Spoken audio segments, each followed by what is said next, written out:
News Talk Radio, CJAD 800. Morning, Gino Vannelli. And good morning to you, Dave. What a pleasure to see you and meet you. I can't get over this. What can't you get over? Well, the fact that I played your records for many years on this and other radio stations across our home and native land, and to have you sitting right in front of me, my goodness. What's your favorite Gino Vannelli record, by the way?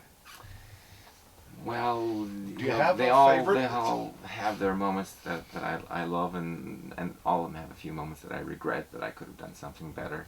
And that's why, we do sometimes updated versions to tunes. When I think about all those nights in Montreal, that's the one that comes to mind for me. I just want to stop. I mean, what Yeah, well, I can't great get away song. without playing that No, one. of course not. Yeah. Let me ask you this: when I first started playing records on the radio, it really didn't matter what you played in terms of its origins. Yeah. That would change in the late '70s. Did CanCon help you? Did it help make the music industry that we now have in this country? Did it help make it the giant it is? I'm thinking of people like Arcade Fire, of course. Well, I think things like that have a beneficial aspect to them in the beginning, but then an artist has to transcend them, or else you just remain a local boy. And you can't, an artist that remains a local boy always feels regretful, or always feels like he's apologetic or she's apologetic for their career.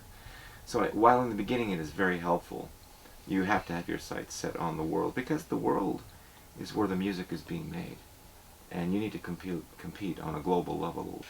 What was it like to sing the national anthem at the Bell Center, for heaven's sake? Well, I wrote to my wife last night and I said I feel like this is a foreign feeling, because I don't know what box of expectations to put this in, because I've never done this before.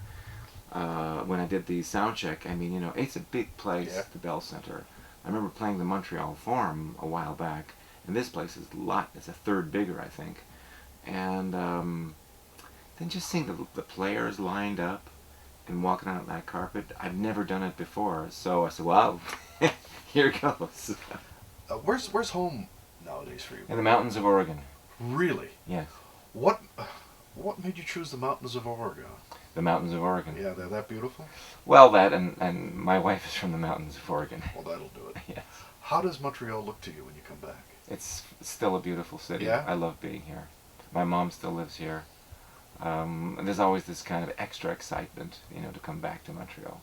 I can remember being the music director of a radio station out west, and we'd get a new from the A&M guys. They'd send us a new Gino Vannelli record, and it would go on the air immediately. There was never any doubt that this would be something listeners would enjoy, and that's why I'm so pleased to be meeting you now, because I mean, meeting somebody and then the songs that come up, the albums like Crazy Life and so on. I mean, my goodness. You're still recording? I'm still at it. I have a new.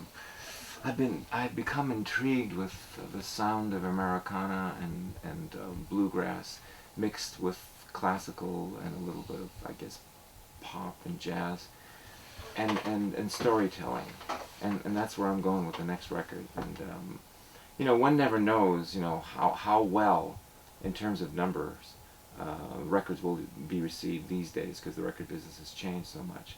But all I know as an artist, I need to keep creating, because that need for creating keeps me going back to the stage, and I guess keeps my blood flowing. We're the same age, although you have better hair. But I find as I get older, I work more efficiently. That's only because you have to.